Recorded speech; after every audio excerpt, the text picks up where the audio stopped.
Hey there, it's Steve from Serious Keto, and this is the Week 1 update for May's 30-day challenge, Get Moving. For me, May, the main challenge is going to be doing sprints.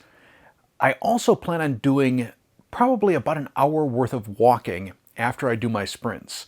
And that involves getting up kind of early in the morning, generally around 5:30 or so for me. Being only a few days into this challenge, I think it's a little bit early to start looking at biometric data. So instead, in this video, I'm going to take you through the actual getting up early and going out for a sprint sort of routine, starting with day -1. So it is 30-day challenge, 30-day sprint challenge, day -1. Right now, it is just a little bit after noon. It is 37 degrees Fahrenheit out, a little bit of wind. What I'm going to do is I'm going to first walk out the route that I normally sprint. So it's there's a couple little hills in there, but that way I can see what the distance is and see what my world record is. I'll also show you, once I get there, where my average place is when I was doing these sprints 6 months ago, as well as the world record location. So here we go. So right here, this bus stop, this is typically where I get when I would run my sprints. 0.6 of a mile. We'll keep going. Honestly, my record is not a whole lot further on than this.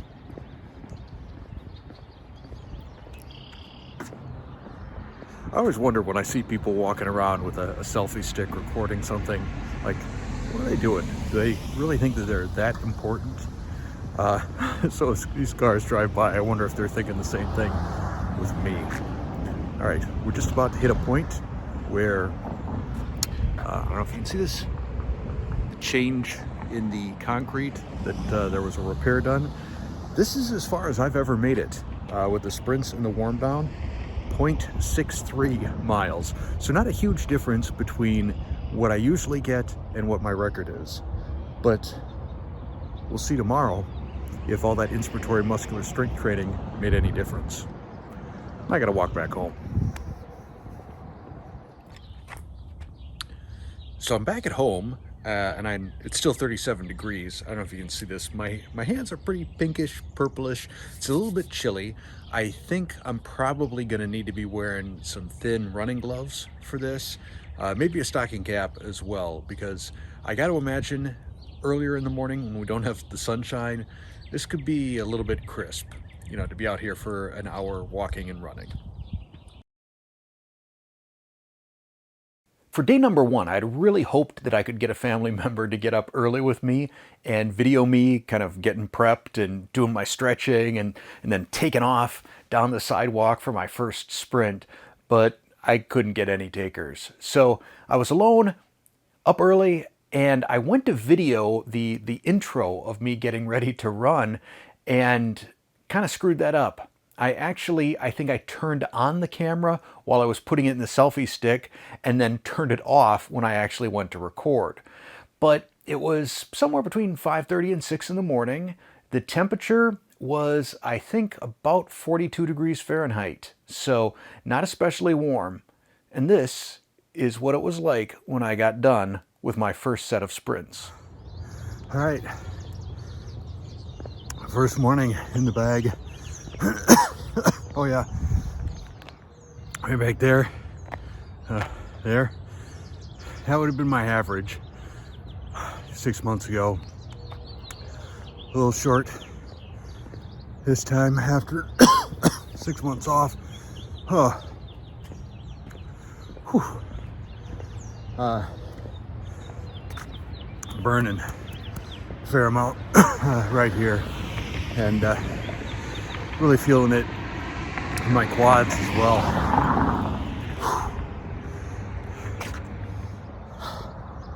Oh well. One down, a month to go.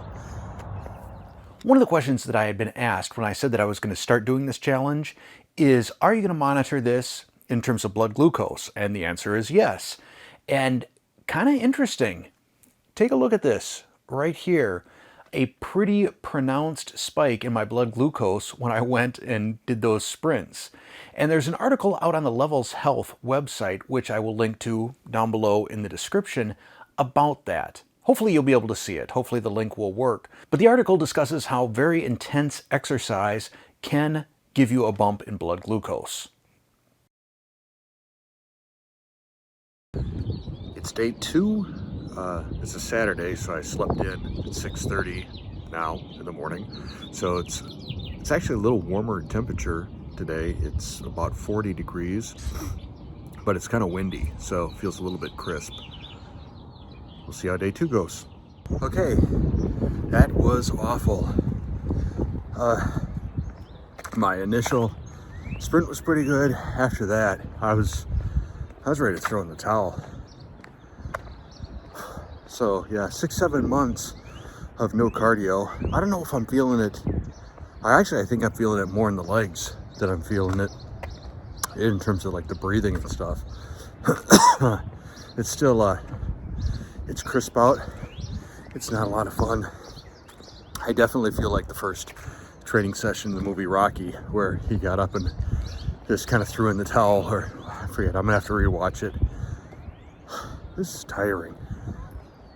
I guess that's why you call it a challenge. So yeah, didn't make it nearly as far this time. You can see the bus stop there that I consider my average.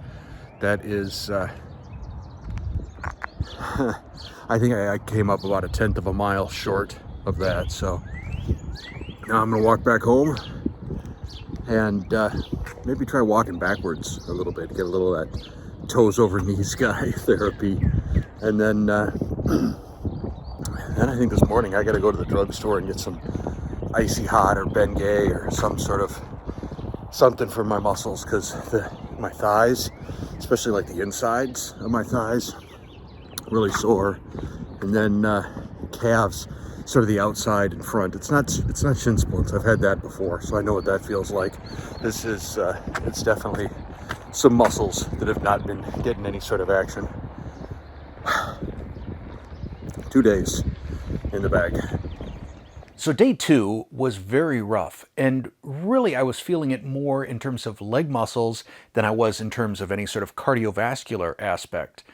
And the 2 muscles that I really was feeling were 2 that I'm gonna have to probably look up some stretching exercises for, because I was doing the traditional calf and hamstring and quad stretching, but what hurt on me was the tibialis anterior, so it's the muscle on the front outside of your shin or lower leg, and the gracilis, which is on the inside of your thigh.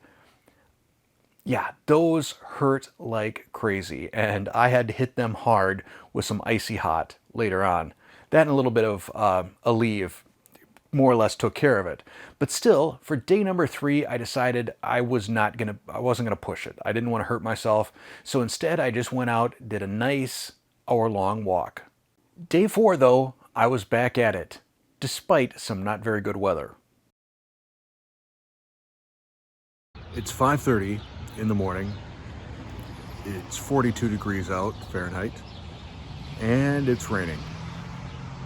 But I promised I was going to do this to all of you. Well, I promised to all of you that I was going to do this to myself. So there we go. I don't think I'm going to do an hour-long walk in this. I'm going to get the running done, run that 6-7 tenths of a mile, and then probably a brisk walk back home and call it a day. All right. I don't know if the rain was a motivator, but I made it to the bus stop, back to my average. It is really pretty crummy this morning, although it is nice. The birds are still happy. The birds are still singing. Excuse me. Time for the walk home, and another one in the bag. So we're 4 days into it. I can't say that it's been a lot of fun, but I will say that getting up this early in the morning is kind of cool. It's something I would have never thought I was capable of doing, but now that I'm doing it, I like being up this early, and just the amount of stuff that I get accomplished before most of my family is even awake feels really good. But that's my update. I want to hear about your update now. What are you doing for your movement challenge?